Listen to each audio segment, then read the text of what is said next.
When certain dates like Christmas or New Year come, people try to give up old habits, take new habits, and some people actually give up. They don't believe in it.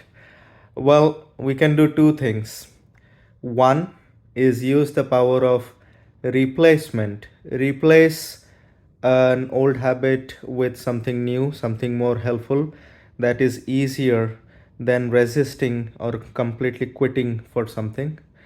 And secondly, have a support network and be the support network for someone. If someone, let's say, as an example, as a neutral example, is trying to quit coffee, give them a supportive nudge instead of a sarcastic comment that might be hiding our own feelings. So be each other's support. Talk safely at Mindly.